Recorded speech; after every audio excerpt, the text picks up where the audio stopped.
this is something I'll never maybe experience again. And I love that we're in that environment where we can have that kind of a reason for people to want to go to the cinema. Hello and welcome to the Hollywood Reporter Cinematographers Roundtable. I'm your host, Brandy Victorian, Deputy Awards Editor for THR, and I'm joined by 6 of this year's most outstanding directors of photography. Durald Arkapaw, representing Sinners, Michael Bauman on behalf of One Battle After Another, Claudio Miranda for F1, Robbie Ryan, representing Bugonia, Adolpho Veloso on behalf of Train Dreams, and Lukasz on behalf of Hamnet. Thank you all so much for being here with us. I know for most of you, your work on these films marks a reteaming with directors you've worked with in the past, in some instances, many times. You know, Claudio, you worked with Joseph Kosinski on Oblivion, Tron Legacy, Top Gun Maverick. Robbie, you worked with Yorgos Lanthimos on The Favorite, Kinds of Kindness, and Poor Things. Autumn, you also worked on Black Panther Wakanda Forever with Ryan Coogler. Michael, you were DP on Licorice Pizza with Paul Thomas Anderson. And Adolfo, you also worked on Jackie with Clint Bentley. I would love for each of you to talk about those very first conversations with your respective directors about the films we're discussing today. You know, what did you set out to achieve from a cinematography perspective, and what ultimately made you up for the task? I'll go first. I've been working with Yorgos quite a bit lately in a compressed amount of time. We've been going from one film to another. So I think with Bugonia, it landed on his sort of desk, and when we were filming Kinds of Kindness, he sort of mentioned that it was the next film coming up, and it was coming up quite short. Maybe in the next year. So we got talking about it, and with my sort of relationship with Yorgos, we sort of start talking about cameras and lenses a lot more than stories and stuff like that. And we'd done a bit of filming on VistaVision for Poor Things. We shot on that, so he was curious to try that out. So that was my beginning of conversations with Yorgos on Bugonia, and it was a kind of a practical kind of a conversation, because we started going, okay, where do we get that camera? Where can we start doing a few tests? Obviously, there's many things, as Michael probably and Autumn know, about those cameras that are, they bring up their own problems. So we're going at it from that perspective. I'll go. I mean, I guess with Paul, he was really like, this is kind of my 5th collaboration with him in playing a few different roles. But on this particular one, he was really about he usually starts with like film references and things like that. So our like North Star was The French Connection. And he really, you review a lot of films beforehand, and that was kind of the start of the conversation. He really wanted that kind of an energy, and how does that translate in wanting to do it with he was also really adamant and really wanted to explore the VistaVision concept, and how do we get that kind of energy in that system, that tool set. And it really hadn't been, it was, to what Robbie said, it can be challenging at times. It's its own finicky component, but so it was really just about starting to do a lot of tests, and from that kind of the dialogue starts on just how to approach the film. Yeah, I was on another picture, and I knew Ryan had a script, and he was going to send it to me, because we always, when we're dealing with Ryan, we're like, waiting for him to send the script. And so I was on another film. It was the night before shooting, and he sent it to me. And the night before I started my first day on this other picture, and he sent it, and I read it really quickly, and I was just blown away, because I had never read anything like that before, obviously. And it just opened like a new door, I think, because, previously we worked on Panther, which is based off of, something that someone else has done previously. So, we had a reference, but with this, there was no reference. And so I wrote him a long email, which I tend to do when we're not near each other. And I just told him how I felt about everything. And then fast forward, we did it really quickly with our group, because we needed to, meet a certain time period where everyone was available. But he initially wanted to shoot 16, and then it went to large format in our prep period. And then we, like they said, we did a lot of testing and figured out that was the format that we really wanted to use. And, once you see that stuff projected, you don't really turn back. So then it became a kind of battle to make it happen, and logistically and financially. I think for me was coming from such a small film like Jockey was. When Clint got Train Dreams to do, he was sending me scripts early on, and we realized that we really wanted to keep everything we liked about jockeying in terms of like the flexibility, because it was such a small movie that we made with a crew of like 10 people, that we're like, okay, how can we now scale this to a movie that is much bigger? It's a period, so it's hard to do it the same way, but how we can keep everything that we liked about that one, of course, learn from the mistakes, but how we can keep that flexibility, how we can keep working just with natural light and practicals, and trying to be as had a small footprint as much as possible. So it was a lot about the conversations. Okay, how we make that happen with a huge crew now, with a much bigger footprint, and trying to protect that within the set itself. So all the conversations at the beginning were, okay, what do we like about Jockey that we want to translate and that we feel also makes sense in this story? For sure, natural light was one, for example. Then we were like, okay, how do we do that? How do we manage real fire, candles, etc., etc.? So it was a lot of managing and talking a lot with the whole crew to be able to plan for natural light, for example. It's really easy to do that when you have a crew of 10, to go out and shoot in the best time of the day, stop in the middle of the day, go back in the end of the day and shoot a bit more. But when you have a crew that's bigger than 100, that's much more complicated. So all the conversations were really logistical in the beginning to try to make that possible. And then we obviously had a crew that embraced it, and we just moved on. I mean, mine is completely different. I mean, you guys are with giant cameras, and if I put them in front of a Formula car, no one would be having a lot more accidents. So ours is just, I mean, and my whole idea was try to get. I saw a lot of movies and stuff. When they get on process car, all of a sudden you need a car that needs to feel like it's going 200 miles an hour is now going, Biscuit Rig goes maybe around a corner it would go 20, and that we just all thought those versions of sad. So, but for me, the priority on this one was to get actors going, 200 miles an hour. So I approached Sony to make. I said basically it's a sensor on a stick. So I just took apart a camera and just basically I had a lot of lead time, which I have with Joe, so I can have a camera company help me out do this and build one-off cameras for us. So they built 20 one-off cameras for us, and also because the cameras had to be exactly in very particular spots with the design.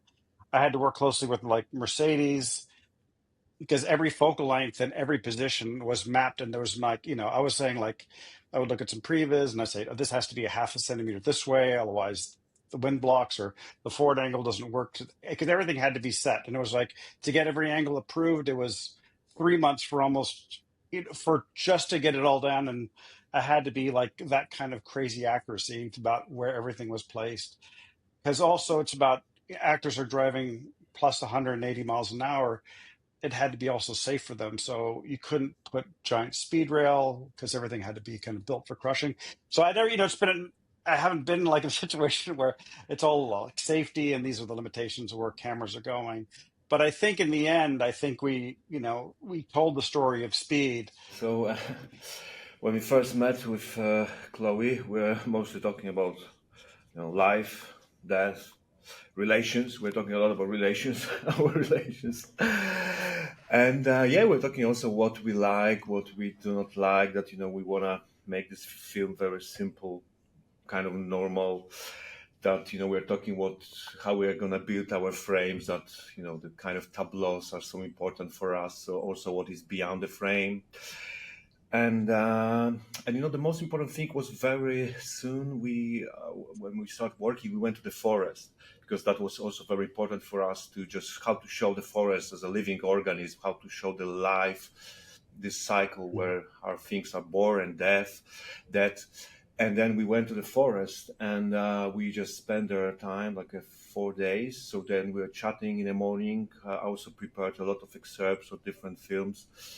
and then we were just watching, discussing, making like a brainstorm, and just then shooting a forest with some micro lenses, different lenses. We're just looking how to show the forest, because that was the crucial thing for us. So yeah, that was the being in the forest. That was the most important. Just spending a time there and being together and have this kind of not like a very relaxing time. And of course, Chloe was playing us Max Richter music.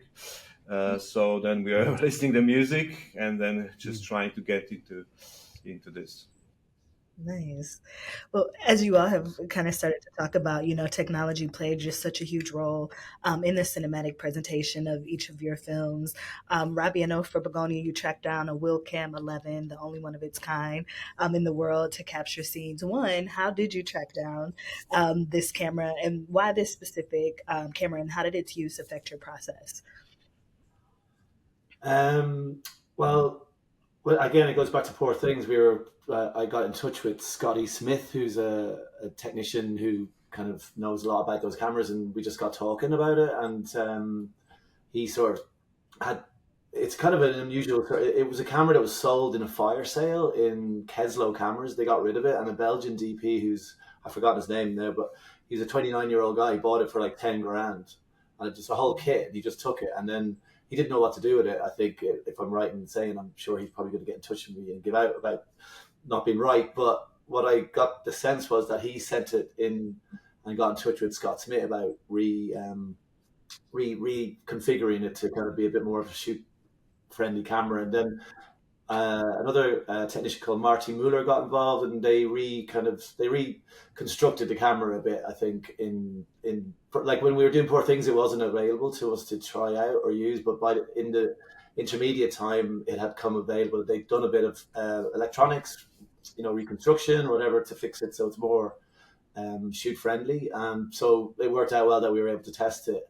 And our film's all set in the basement, so and Yorgos doesn't do ADR, so it was really the camera that we kind of went for because of a sound situation, really, because they're, as Michael probably will tell you, they're very noisy cameras. So we endeavored to go down that road, and Scotty was very helpful in kind of bringing us into that world. And what that did as well was it was a camera that you could use 2,000 foot loads on. So with VistaVision, your stock goes literally from you 1,000 foot mag usually gets you 10 minutes, but it only gets you 5 minutes on VistaVision. So we incorporated 2,000 foot magazines, which kind of was unique to that camera, and that was another reason why we went with that camera. Yeah.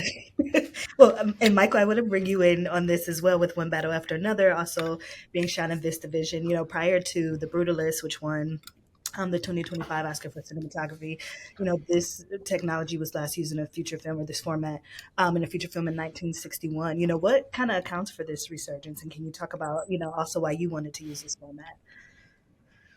I think people are, it's great to shoot film when we have the opportunity. And I think, with Paul, he had done some VistaVision stuff earlier, and I think we had experimented with it, but he used it on a long form music video he did a few years prior called Anima.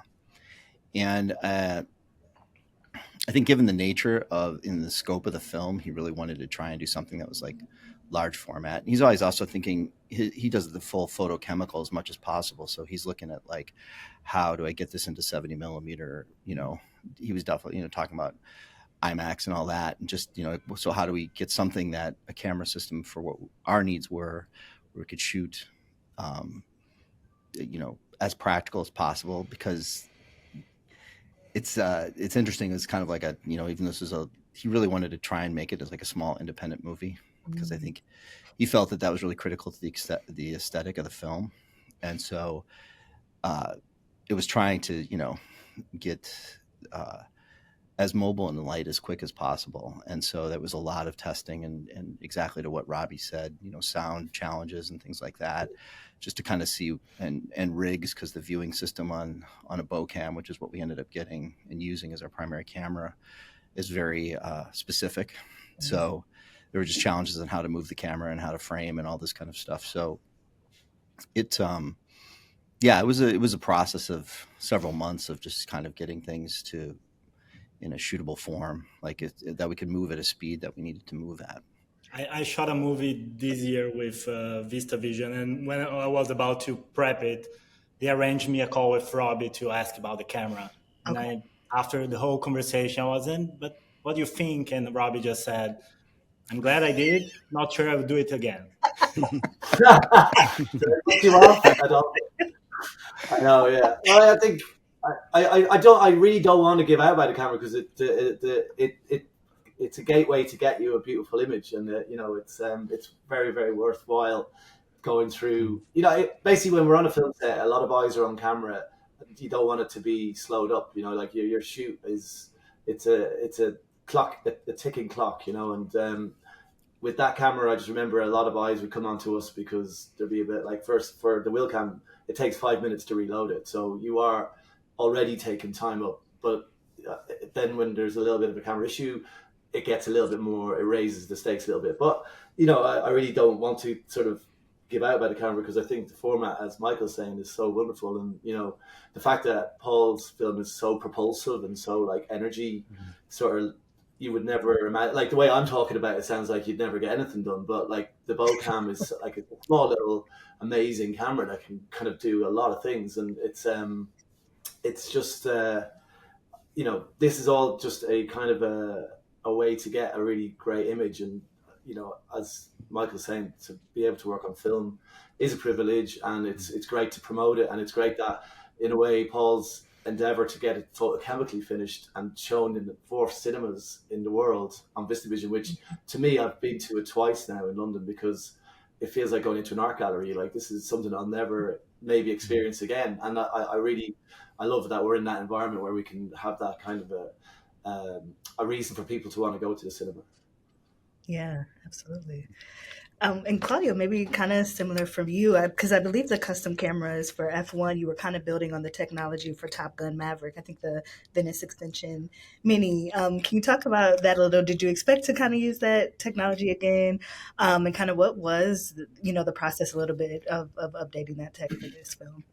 For Top Gun, the pilots weren't really flying. There was always someone in the front flying the jets. So that there was a little bit different. We really wanted actors to drive. So that just, even having a camera that's as small as it was slightly, problematic. And we did a lot of like testing and R&D on that. But I mean, thank God for on that one, I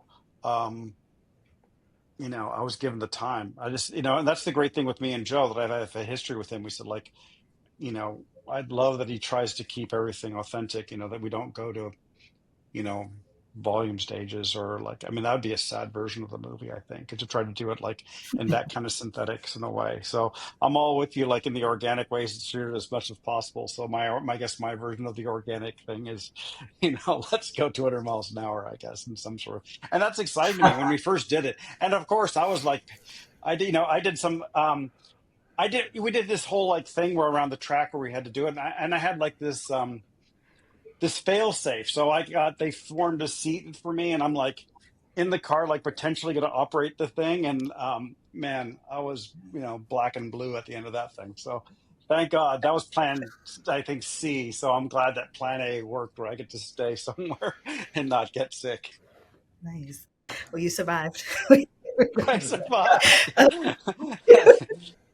Just so glad plan A worked. Yeah. Well, Autumn, you mentioned with Ryan, kind of once you all decided on large format, there was no going back. And of course, that made you the first woman cinematographer, to shoot a feature film on 65 millimeter IMAX. Did you know you were making history at the time? No, because I think what I was saying before, I didn't mention, like the first reference he gave me, like we thought we were shooting 16. Yeah. And it was, just we wanted to run around and kind of be, more gritty and tell that story. He loved what he did in Fruitvale and loved that camera. So when it went from 16 to 35 because there was too much gate weave for our twinning work. And then it went to large format. But no, Vanessa Bendetti at Kodak texted me, I think, when I was driving to work one day, and she told me, And it didn't really faze me because, we're pretty busy and we've got a lot on our mind. But Ryan came up to me on set and he's like, this is a big deal. And when he said it to me, then I felt it was pretty special because, there's not many people doing films that get to do films like that. Christopher Nolan and Hoyte, or, if I'm going to call anybody before I start shooting, it's, there's not many people. So it was nice to just kind of have this guy come over and Ryan and just be like, you know what, we're gonna up the ante and we're gonna use this format to tell this story. It's the best format I think that we could tell it with. But to be brave, there's a respect that I think has to happen when you're using these formats, outside of just that you're getting to shoot film, but the crew that you have to have, how the crew operates. Robbie was talking about, like I had Schmitty on my set, who was my technician that looked after our System 65 camera and our IMAX camera. My camera team was impeccable. There are a lot of eyes on us, but, with Ryan, it's like he's very patient and very brave in his filmmaking. So on our sets, there's time given to, what we have to do and respect. And I think that's the most important thing when you're shooting that is you have to be okay with it. Like everyone's always trying to rush, the process, but when you're storytelling, you want patience. And so, yeah, it was nice to be able to be that person, to have that first. But I also feel like, as a woman, we're all storytellers. I mean, I have eyeballs too, and I'm creative, and I I have a point of view. So it just was a matter of time, I think, that it got in the hands of a female DP. But it makes sense that it was Ryan because he is the right person for that to happen for sure. Yeah. And the idea of patience might lead into, the next question. Lukasz and Adolpho, you've spoken to this a little bit already, but, both with Hamnet and Train Dreams, there's just such gorgeous, lush landscapes that are shown right from the first frames of the film. How did you so beautifully capture, such an uncontrollable environment as nature, for these projects? Because I think for us was the most important was like really just to create like a containers, like a frames, like create a piece of the world where we will be moving a bit like the documentary manner. Because for Chloe and I think for me as well, is like really, that was the crucial thing to capture the presence and capture this nature. So I think we are very simple. We are really simple in a way. Like when I did my equipment list, my producer asked me, "Is that all, Lukasz?" I said, "Yes, it is." And then we are just no, because I think we wanted just to have a time and then not to have just really be simple, because also like our actors, and I think before shooting I was thinking how to move in this forest, what to use, just really I wasn't sure. And then I realized that I want to just really give our cast and Jesse and Paul, I wanted to give them a space to perform, really capture the performers, not to put any big monsters, not to put any big cranes. We just had a little simple crane, but I think we just spent a time there, and we are really just, we were not rushing. We were just, I think that the most beautiful thing was in this film, especially in the forest, but in general, that we are not rushing. We had a time, there was a time to really kind of find a frame, find this piece of reality where we are going to move, but really wait for a wind, wait for a weather, because weather, in New England, it's changing all the time, as you know. So that I think we're patient, we're observing, and we are very, present there, and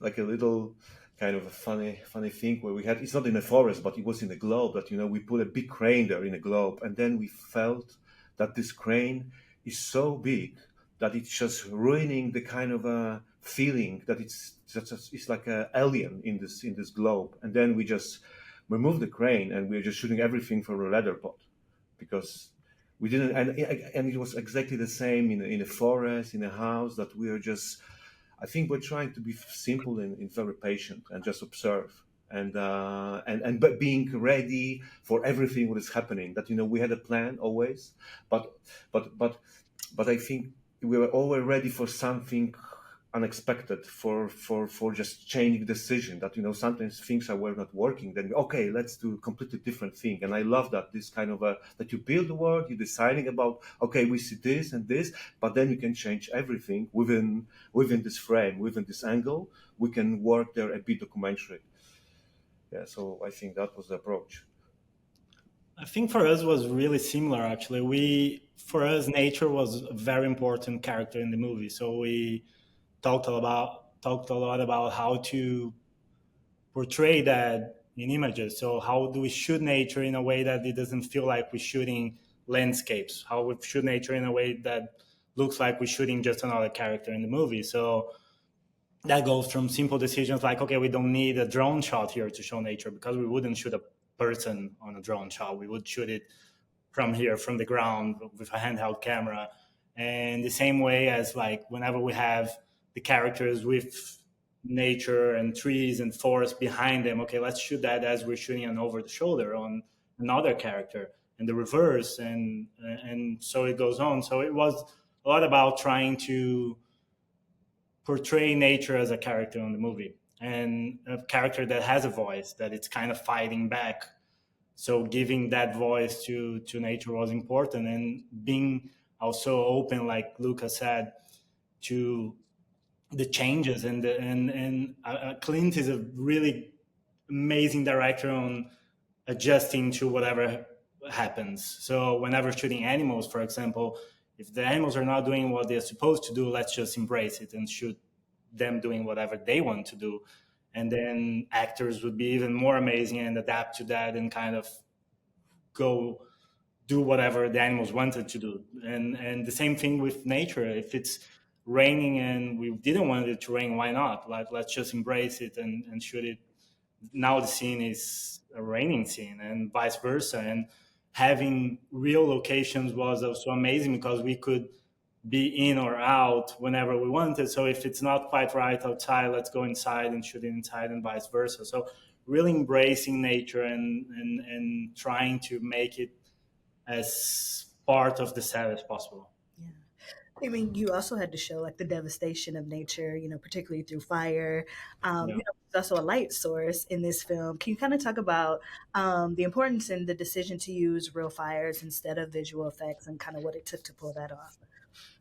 I think it has to do a lot with that feeling of like trying to make it as naturalistic as possible. We wanted to keep the fires real, so making sure that the actors could play around those campfires or those candles and actually use them and feel the heat and feel the actual flicker and etc. I just feel like whenever I would use something to mimic fire, I would never get the same result as actually using fire. So there's also a lot of, again, prep and a whole team that needs to embrace that, and a lot of SFX work. And I mean, there's that expands to so many other departments that you really need a whole movie crew that is willing to embrace it. And for us, because again, the devastation is so important in the movie, we wanted to portray fire as realistic as possible. And we just looked at a lot of real fire footage and trying to mimic that instead of looking other movies and trying to replicate that. So I was just trying to see the real images. We were supposed to shoot the movie when the strike happened. We didn't because of the strike, but we went there. We actually saw real fire happening, that we had to be inside. We couldn't go out at all because the whole area was smoky and orange. So we kind of lived that the year before shooting it. So that was also kind of a learning experience to know how to shoot it and how to be respectful to it too. Yeah. Also, I feel like we can't talk about controllable versus uncontrollable environments without going back to F1 and just this, massive undertaking of filming, during actual races. Claudio, can you just talk about like what level of coordination, this required, not only with production team, but also the entire like Formula One enterprise? Um, well, we had a fantastic AD. I mean, that really coordinated our little time slots because normally in a normal shoot day, most other films I've worked on, you shoot most of the time, and our days are filled with little 3-minute pocket windows where we're allowed to go on the track for between qualifying and other races. And our job was to actually get fans and everything reels. And we had, I think we built six cars. We had five gas powered cars, and originally I had another camera car that was it was a Lola. I don't know if anyone knows what that is, but it's this kind of uh, fast race car, and that was the one that I got sick in, sort of. And we actually found out that it's kind of through trial and errors, things kind of changed. We actually found it was nicer to put our cameras on our other race cars to kind of, so if I did pan left, I would be seeing the real car. Well, I know PTA also opted to shoot location for one battle after another, and I think the scene everyone wants to know how it was captured is the car chase sequence near the end, on a very busy highway in Borrego Springs, California. Can you walk us through that execution? Yeah, I mean, it was really. I think originally had written that there was going to be a car chase and didn't, but it really uh, Florencia Martin and the locations department were able to find, after just scouting roads all over the place, found this unique road that's like, I don't know. The interesting thing about that job is I saw parts of California I'd never seen before, and Yeah. the state continues to surprise. But we ended up, just going out there first and just basically driving in a van with the iPhone pressed to the back of the car, and Brian Maclet, who was our stunt coordinator, was driving another vehicle, and we were just kind of seeing what it would look like. And so I have like all this iPhone footage of like car disappearing, car reappearing, and it just kind of started from that. And then Paul is all about absolutely doing everything as practical as possible. So Tana Doobie, who was our key grip, she was really, I'd worked with Alan Padelford before, but she knew that team really well. And Alan came in and just brought everything, which was great. And so his elevator rig and his arm car, and, we just kind of unleashed all that. And then it was also just trying to find, the camera team finding systems that could support the VistaVision camera. Mm-hmm. And to what Robbie said earlier, it can be very finicky. We learned a lot of, we had a lot of jams and things like that as we just kind of refined the system more and more. But yeah, it was really just finding those moments of, whether it's long lenses on the side of the road or the energy. And then it was also just seeing like, and, I'm sure Claudio, you guys went down this path as far as like millimeter length to translate into speed.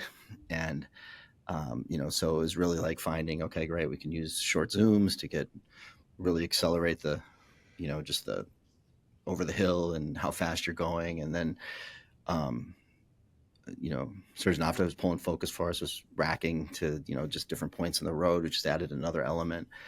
And so it was really just capturing all these different things. And it was, it was tedious. Things would break. It was just a process, and it was incredibly hot out there. So you just had like, the temperature was affecting things also. So it was a journey, but then pulling all that in together. And then the other thing with Paul is you're always watching print dailies at night, which is great. So everyone's in there, you review everything. And, they even hauled around a VistaVision projector so we could take a look at that and see what that did. And so you're just constantly reviewing your footage and just looking at stuff and just kind of putting the sequence together. And then he's also playing he's getting soundtrack from Johnny, who's sending material and music, and he's just kind of just messing around with all of that. And it's kind of like a group effort as you're building this whole thing. Yeah. So. Awesome. Thanks. And Robbie, as you kind of alluded to earlier, with Bugonia, you're kind of on the opposite end of the spectrum, where most of the action is taking place, in this house in, Teddy's basement. How did you kind of find new angles and interesting ways to kind of build that tension, as you mentioned, between Jesse Plemons' character and Emma Stone's?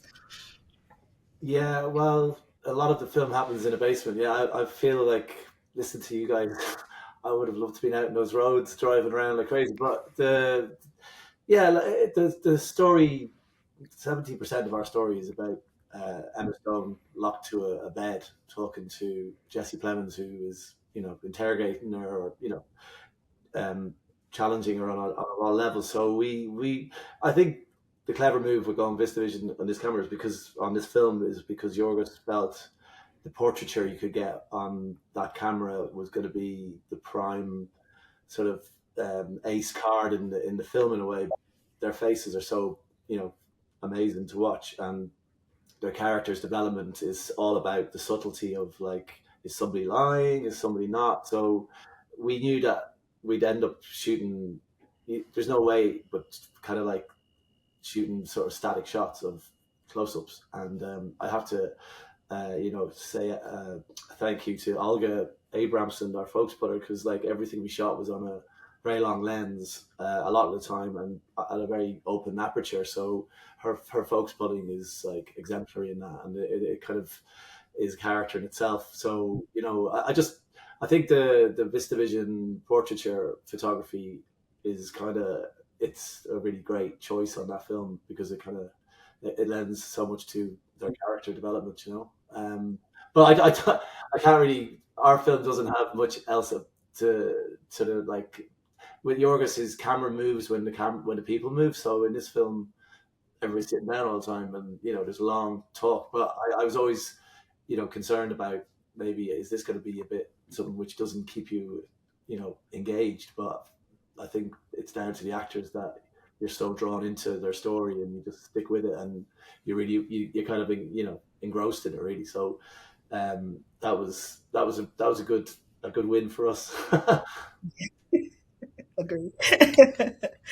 And Lukasz, in Hamnet, there's just an incredible amount of emotion that has to be brought forth in this film. And I think one of the scenes fans of Maggie O'Farrell's novel Hamnet, from which Chloe Zhao adapted the screenplay, were really curious about how it would be portrayed on screen, was the stage play at the end, and how Hamnet might show up, in the dynamic between Agnes and William, played by Jesse Buckley and Paul Mescal. Can you talk about, that execution and playing that out in the film?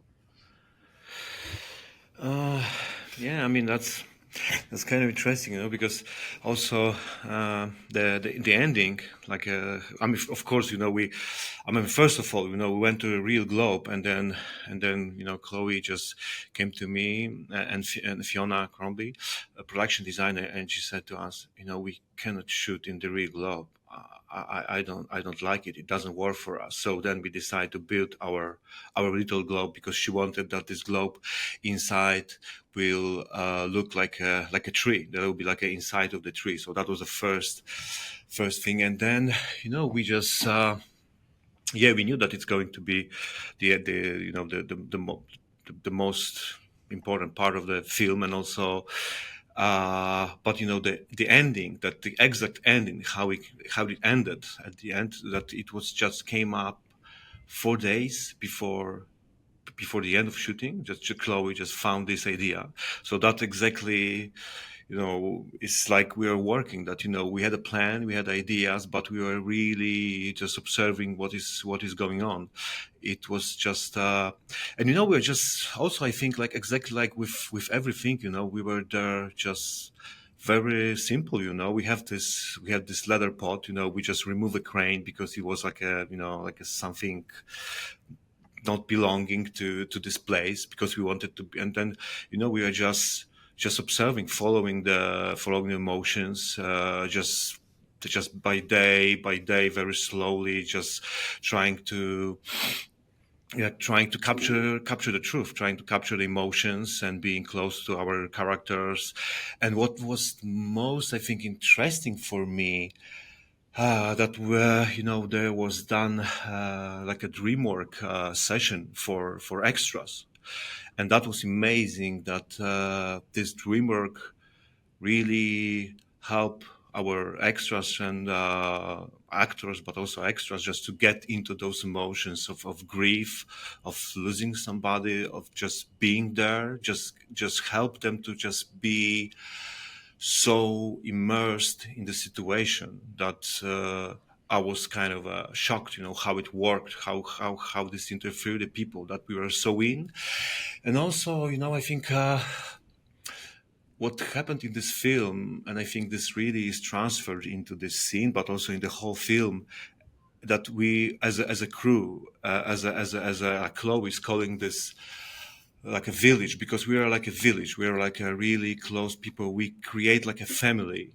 We are so together in it. We created this kind of atmosphere that our cast and extras and just were able to really feel they're like in a real place and can show emotions. And we are working very in a silence, everybody was very focused. So I think also because of the crew, that they help us to create this amazing atmosphere where we are just capturing this. Absolutely.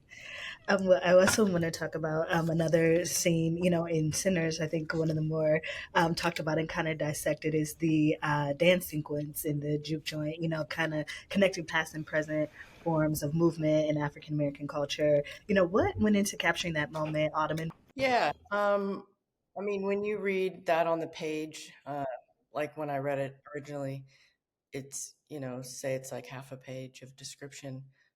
You kind of know, like knowing Ryan, he wants to always take the audience on a ride and do something new for the first time, and just give the audience something to, like, there's a feeling that he had or he got when he was younger and he watched a movie, like if you're watching like Terminator, you're in the theater and it's just you're blown away by something, right? And it's in your gut. And it was one of those kind of scenes, and he's really good at writing those types of things. So, I think everyone kind of took what they wanted from it. Like the audience all has a different interpretation of what that scene means. And the same, as a creative when you're reading it. So it took a lot of preparation and a lot of discussions to make sure like we understood what he wanted to say in that scene. And yeah, it's a compilation of a few shots. We had one day where we were shooting in the lumber mill, and so it's the IMAX cameras all on Steadicam, and they're 3 shots stitched together, and then it goes into the roof, which is we did all our fire for real. So we on the last day of shooting we burned the roof and we use that. It's a VFX takeover, and it goes into another sequence that is shot at night on a different day. Off of a 50-foot movie bird on 100 feet of track that pulls back. It's also IMAX night exterior. So yeah, that's all the logistics around it. That takes a while. You figure it out. You do previs. You work with the choreographer. You work with Ludwig, and everyone's there, kind of, having fun. It's it's a family kind of event. There's a lot of dancers there and a lot of creatives on set trying to problem solve with the actors. But I think what's beautiful about it is that you feel it. It's one of those sequences that you feel. You don't really know how to describe it, and he's asking the audience to kind of like, come with me for this ride. Like, I'm going to take you somewhere for a second. I'm going to it's a departure from the normal story, where you see these two cultures kind of come together, because it ends with the vampires that you kind of have this introduction when they approach the lumber mill. But he does a beautiful job of that, I think, on the page of saying, just give me a moment of your time, and I'm going to explain something to you. And so to see a lot of people talk about it and audiences kind of want to dissect it, it means a lot, because then you've done your job as a filmmaker. I think everyone on this panel, it's like we're there to kind of move people, and we want them to be excited and interested. And so when you get a chance to do that, I think it's really important. It makes you feel like you've done your job, obviously. Well, to that point, I mean, Ryan Coogler, doing the Kodak promotion, kind of explained the way Sinners were shot. I mean, really just led to pandemonium at the box office. You couldn't get an IMAX ticket. I couldn't get an IMAX ticket. People were going 2 and 3 times, to get the film keepsake. And I think very similarly, F1 cinematography has been, credited with its success at the box office, which I also think speaks to growing sophistication of audiences as well. Do you feel this trend will continue, of just, cinematographers getting the respect they deserve? Do you feel like you all are getting that, both within and outside of the industry at this moment?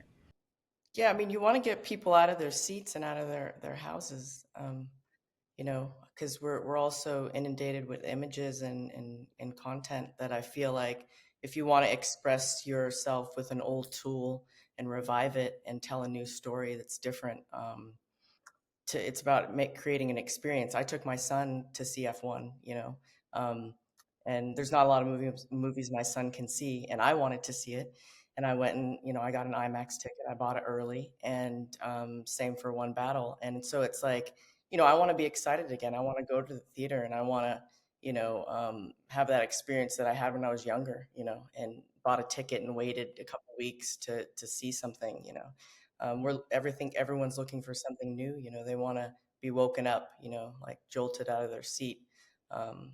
So yeah, I do feel like there's a new place for it, and it's exciting when, these large formats, or you can create an experience for the viewer that is not normal that you can get at your house. I think one of the things I really have to say that the commitment to like trying to project in VistaVision and the journey that like Erica Frohn and the editing team, or she's a post supervisor, had to do to just get that, but to get that to happen. But to what Autumn just said about getting people to come out and really experience, on the big screen, and originating in formats that really are designed to do all the way to exhibition like this is really impactful. I mean, it's interesting at the Visto in LA here where they screen it, because they don't do assigned seats. So every time you roll, it's up, there's a line down the block, and people are like, this is like something out of Star Wars back in the day, because it's just, it's just, as people go by, they're like, what's going on here? And it's just, it gets more energy about like, this is something you need to commit to going to. And I think that's really important right now in the state of the business of underscoring the power of cinema. Also, when we talk about the acclaim of these films, there was a debate that was sparked in 2013 when, Claudio, you won the Academy Award for Life of Pi. And there was a question, should there be two separate Oscar categories for cinematography? One that honors sort of classically photographed movies, and another for films that employ lots of digital and visual effects work, which we see quite often now. I'm curious, with the rise of AI in filmmaking right now, do you all think it's time to revisit that conversation? Should there be two categories for cinematography? There used to be, sorry, I don't think there used to so. be black and white. But there used to be yeah. black and white Yeah. cinematography. Remember that? So I don't think so. Oh, yeah. So I agree. I think us as creatives, we just need to figure out what the story is, and I got to figure out what the correct medium is to shoot that with, because I couldn't do my movies on film, even though I'd love to, and I saw some great images of people hanging on, like references hanging on race cars, and that, safety won't let me do that anymore. I can hang on an F1 car, but